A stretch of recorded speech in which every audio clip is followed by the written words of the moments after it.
facilitated those groups, and well, we're going to look at the things they talked about in those groups in a minute. And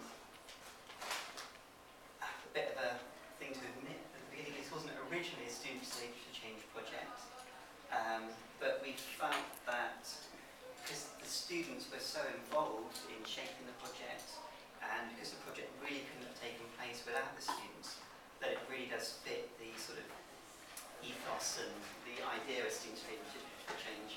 So really we think it is a student stage to change project.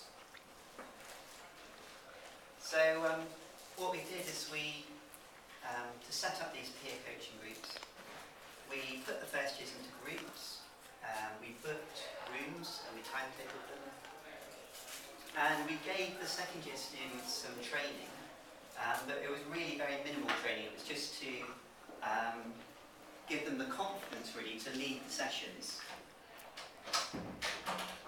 And that's all we did as members of staff, and everything else we left to the students, and we kind of deliberately did that to make it student-led, so the students could tell us what they wanted from a peer mentoring scheme.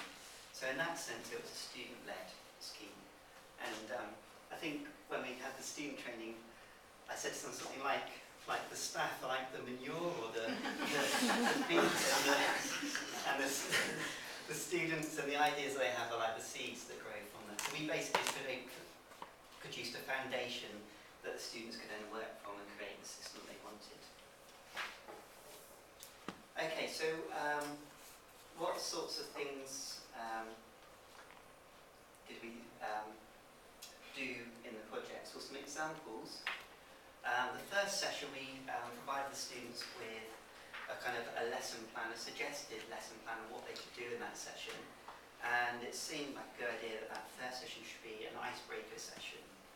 So I can't remember the list of the icebreakers that we gave them, but we gave the students some quite standard icebreaker sessions, like I think there's one where you can get students to come up with 3 facts about themselves, but one of them is a lie, and other students have to guess which one is true and which one's a lie. There's all those sorts of icebreaker things you can do. But with this being student-led, students weren't content to take our sort of rather standard icebreakers. So one of the icebreaker sessions, which the students fed back to us in the focus groups and in the feedback we got, was an egg drop icebreaker, where the students, with no input from us, took it upon themselves to bring eggs in, to bring all the materials needed in, and then set up with their group of 10 students to, the idea was to create a way of packaging the egg so that you could drop it from the top of one of the buildings, just while I think we weren't involved because I don't know what the health and safety would have been there. And you drop it from the top of the building, and if you packaged it in the best way, then the egg shouldn't break at the bottom. So they split their peer group into little groups of students, and they all challenged each other to make the best package for their egg. And that, I think, is a much better icebreaker than I could have ever come up with, and shows how important the students were in really showing us what we should be doing in this project. How many eggs survived? Rob, did they say in the focus group how many eggs survived? No idea. Not sure. There was other sessions where, so we gave them some examples of things that they could do. So we said to them, why don't you bring a journal in, a scientific paper in and discuss it, and why don't you do, why don't you talk about CV writing, and why don't you talk about referencing and different things like that. So we gave them examples of things they could do, but how they did it was up to them. So we did have one group where they said to the students, bring in a journal and we'll discuss it. And I'm not going to say what the title of the journal was, but it was not a journal I would have chosen. I can't even think of a euphemism which wouldn't be rude enough not to say. But anyway, the students were really, it developed a lot of interest, and the students enjoyed discussing it, and it wasn't something that we would have come up with as members of staff, so I think that was another really good thing. We also said to them you might want to do revision sessions, and again, with no prompting from us, this is just something that came out from the focus groups at the end, and and the meeting with the students. The students made a trivial pursuit board. I don't know, is the arrow come up on the screen yet? So that's me. These other faces are other module coordinators on the course. And so the idea is like trivial pursuit, you go around the board, and if you land on one of those lovely mugs, then you have to answer a question on that module as part of a revision session. And again, this is just something that the students come up with themselves within their peer tutor groups. I think we've got a short video, just a couple of seconds, of the students enjoying setting that up. And you can see biscuits and other refreshments featured highly in those groups. And so having a little bit of funding behind the project meant that we could provide things like that, which seems like a very small token, but actually it really just helped the students gel together and come to these meetings. And we didn't actually pay the students to run those sessions.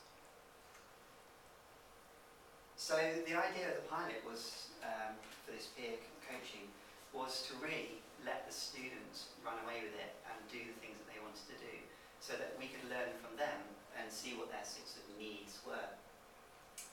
So the findings that we had from the project, and these were from questionnaires that we gave to the students, from focus groups that we held with the students, and also just from informal discussions.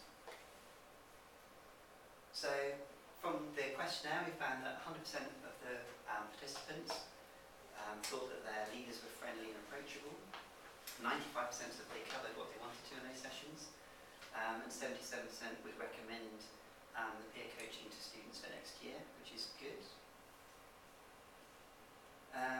The students came up with lots of ideas of how we can improve the project, which is exactly what we wanted them to do, because this was a small pilot this year, just involving one programme of about 70 students. The next year is expanding it in September to cover all of our programmes for biosciences in Cornwall. So the students come up with lots of ideas of how we can improve the sessions. That's all going into our report, which will be available soon.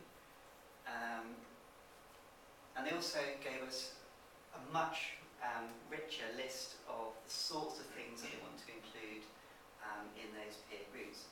And a lot of them were things that we thought of as well, but a lot of them are things we would never have thought of.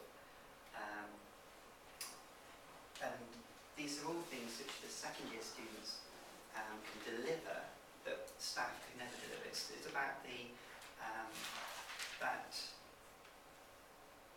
knowledge that they have, about this sort of insider knowledge that they have, that as members of staff we just can't have, and that authenticity when they're telling the first year students about their experiences and how they improved. So without students and without them really driving the project, we would never have the sort of sort of system, the peer coaching system set out the way it's going to be set out for September. So really it's a big thanks to all of the students who are involved and for giving us all the wonderful ideas which we're now going to steal, call out and take credit for and take forward till next year. Only joking about the last bit. So